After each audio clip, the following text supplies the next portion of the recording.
कि आपके चरणों में कोटि कोटि प्रणाम। महाराज जी, मेरा एक संशय है। महाराज जी, हम रुपया ब्याज पर देते हैं, यही काम से हमारा परिवार का खर्च और बाकी सब चलता है, लेकिन अब मन में आपका सत्संग सुनकर थोड़ी विचलता आ रही है कि ब्याज का पैसा कहीं हमारे लिए पाप का साधन तो नहीं बन रहा। हमारी गति बैंक क्या के होगी? ब्याज से तो लाखों लोगों का जीवन चलता है। प्रायः जो देखने में आता है कि लाखों लोग, करोड़ों लोग बैंक के ब्याज से अपना जीवन निर्वाह करते होंगे, कि जो कि जैसे धन आदि एकत्रित करके फिर वृंदावन भी वास कर रहे हैं लोग, तो प्रायः बैंक के ब्याज से ही तो चल रहा है। तो ये जो ब्याज की निंदा की गई है, वो पूर्व में जैसे जमींदार लोग होते थे ना, 500 रुपए दिए, 500 का वो ब्याज वापस किया, वो ब्याज के ब्याज ऐसे चढ़ा देते थे को कितनी बार 500 दे ले पर वो मुक्त नहीं होगा। तो इस तरह के जो गलत व्यवहार जनित ब्याज का भाव रख करके शोषण किया जाता था, उसके लिए है। जैसे बैंक से भी आप कर्जा लो तो वहां भी तो आपको उसमें प्रतिशत में होता है ना कि इतने प्रतिशत, हाँ लोन जैसे, या आप बैंक में धन दो तो इतने प्रतिशत आपको ब्याज मिलेगा, ऐसा होता है ना। अगर इस तरह का है, आपका शोषण का भाव नहीं है जो सरकारी विधान से चलता है, तो मुझे लगता है कि चाहे बैंक से ले चाहे आपसे ले। बात है, ऐसा नहीं है है, ऐसा नहीं है।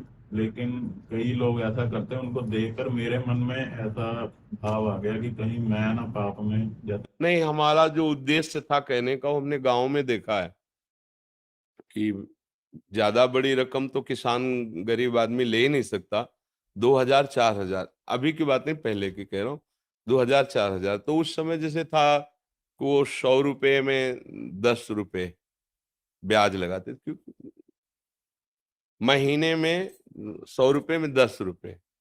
और वो किसान आदमी, वो तो फसल आएगी, अगर फसल नष्ट हो गई तो अब कहाँ से बड़ा, मतलब ये तो आप लोग शायद उस कष्ट को नहीं जानते होंगे, जो गरीब हैं, किसान हैं, और उन्हीं से उनका उदर पोषण होता है।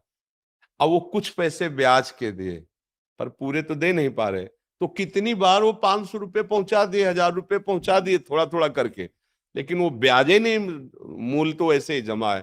फिर उनको उनकी खेती हड़पते, उनको कष्ट देते, वो महान दुखदाई है। एक नियम है सरकारी हिसाब से, जैसे तो आप जो प्रतिशत, खुली बात है, इतने प्रतिशत ब्याज इसका है, जहां तक हो सके सौहार्द रख करके उसको, उसका सेवा का भी काम बन गया, आपका भी काम चल रहा है। शोषण वृत्ति अगर है तो फिर वो हानिकारक रहेगी।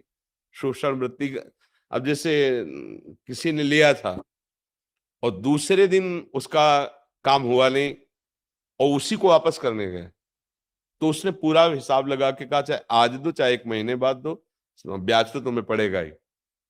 अब उसको जो 200-300 रुपए ब्याज के थे बहुत भारी पड़े थे, और वो बेचारा के रख लिया। अब जब वो लाही चना कुछ भी पैदा होगा बेचेगा, तो अब वो पैसे लिए थे, काम नहीं हुआ, वो वापस करने गया, अब ब्याज के पैसे उसके पास कहाँ तुरंत, अब नहीं है ना, अब उसको कई महीने लगेंगे फसल आने पे, अब वो उनका हिसाब बढ़िया बन गया, तो फिर ये हानिकारक होता है। अब तुरंत जैसे समझ में आ रहा है ना कि गांव का है, हमारे अमुक आदमी है, और उसका जिस काम के लिए था नहीं हुआ, वो वापस कर रहा है, तो इस पे फिर लोभ नहीं करना चाहिए। हाँ ठीक है, कोई बात नहीं, महीना 2 महीना हो गया तो फिर उसका ब्याज उचित ले लीजिए। अगर कोई ऐसा लगता है कि ब्याज नहीं दे पा रहा है, तो भाई थोड़े दिन के लिए हम हमारा मूल वापस कर दो, हम क्षमा करते हैं ब्याज, ऐसा भी व्यवहार कर लेना चाहिए। तो उससे भगवान देख रहे हैं ना, उससे मंगल, शोषण वृत्ति का निषेध किया गया है।